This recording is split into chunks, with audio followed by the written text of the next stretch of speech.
Hello बच्चों, आज हम पढ़ेंगे पाठ 10 आपदा प्रबंधन। सबसे पहले हम देखते हैं आपदा किसे कहते हैं। पर्यावरण में बहुधा कुछ भयंकर धोखादायक घटनाएं घटित होती हैं, उन्हें आपदा कहते हैं। नदियों में आने वाली बाढ़, सूखा गीला अकाल, तूफान, भूकंप, ज्वालामुखी, यह कुछ प्राकृतिक आपदाएं हैं। यह मानव पर अचानक आने वाले संकट हैं। इन घटनाओं के कारण पर्यावरण में आकस्मिक परिवर्तन होते हैं तथा इन विध्वंसक घटनाओं से पर्यावरण को हानि पहुंचती है। पर्यावरण के संसाधनों का उपयोग अपने विकास के लिए करते समय भी पर्यावरण को हानि पहुंचती है। इसी से अचानक व मानव को अनजान ऐसी कुछ आपदाएं घटित होती हैं, उन्हें मानव निर्मित आपदा कह सकते हैं। संयुक्त राष्ट्र संघ ने आपदा अर्थात ऐसी घटना जिसके कारण आकस्मिक रूप से अत्यधिक जनहानि तथा अन्य प्रकार की हानि होती है, इस प्रकार आपदा की परिभाषा की है। इनमें अचानक तथा प्रचंड ये शब्द महत्वपूर्ण हैं। आपदाएं आकस्मिक रूप से आती हैं, इसी कारण उसका पहले से ही अनुमान नहीं लगाया जा सकता है, इसलिए सावधानी नहीं ले पाती।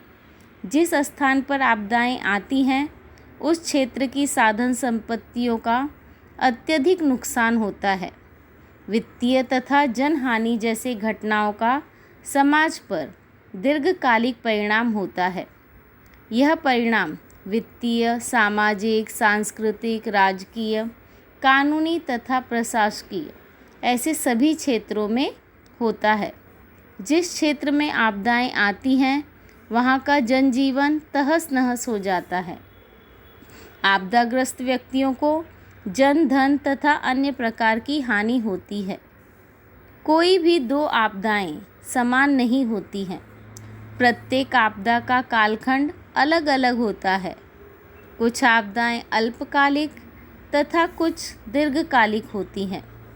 प्रत्येक आपदा के घटित होने के कारण भी भिन्न भिन्न होती है। पर्यावरण पर आपदाओं का निश्चित कौन से घटकों पर अधिक परिणाम होने वाला है, यह उस आपदा के स्वरूप से दिखाई देता है। अब हम देखेंगे आपदाओं के प्रकार। आपदाओं के दो मुख्य प्रकार प्राकृतिक आपदा और मानव निर्मित आपदा है। आपदाओं का इस प्रकार भी वर्गीकरण किया जा सकता है, जैसे प्रलयकारी आपदा, उदाहरण निरंतर आने वाले उड़ीसा के चक्रीय तूफान, गुजरात का प्रलयकारी भूकंप तथा लातूर का भूकंप, तथा निरंतर रूप से आंध्र के तट पर हर साल मंडराने वाले चक्रीय तूफान। इन कारणों ने इन भागों में तहलका मचाया है।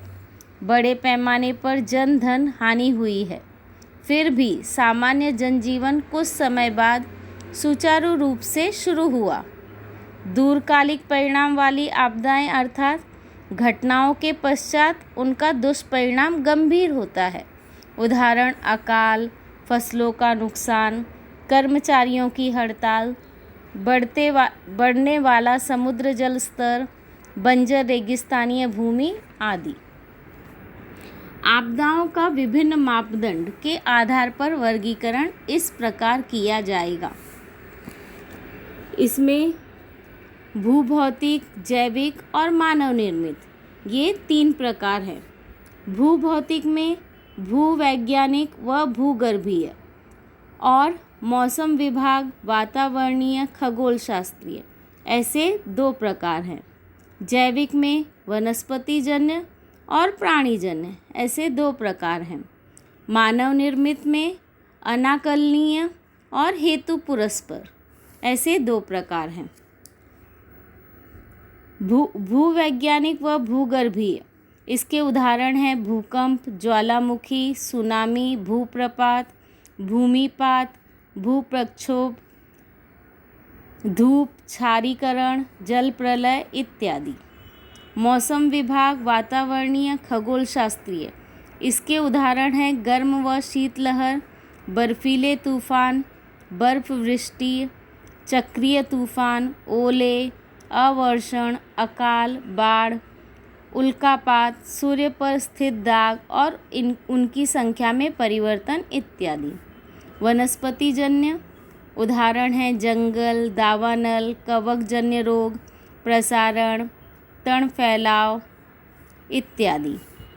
प्राणीजन्य के उदाहरण हैं संसर्गजन्य विषाणु, जीवाणु जैसे हैजा, विषम ज्वर, पीलिया, प्लेग, रोग जंतु, कीटक, विषैले प्राणियाँ, दंश, टिड्डी दल का आक्रमण, जंगली जानवर का हमला इत्यादि। अनाकलनीय उसके उदाहरण हैं विषैली गैस का रिझान, परमाणु परीक्षण, अनियोजित क्रिया, अपघात इत्यादि। हेतु पुरस्पर का उदाहरण है युद्ध, आग, बॉम्ब स्फोट, जबरदस्ती किए स्थलांतर, दहशतवाद, बलात्कार, बाल मजदूरी।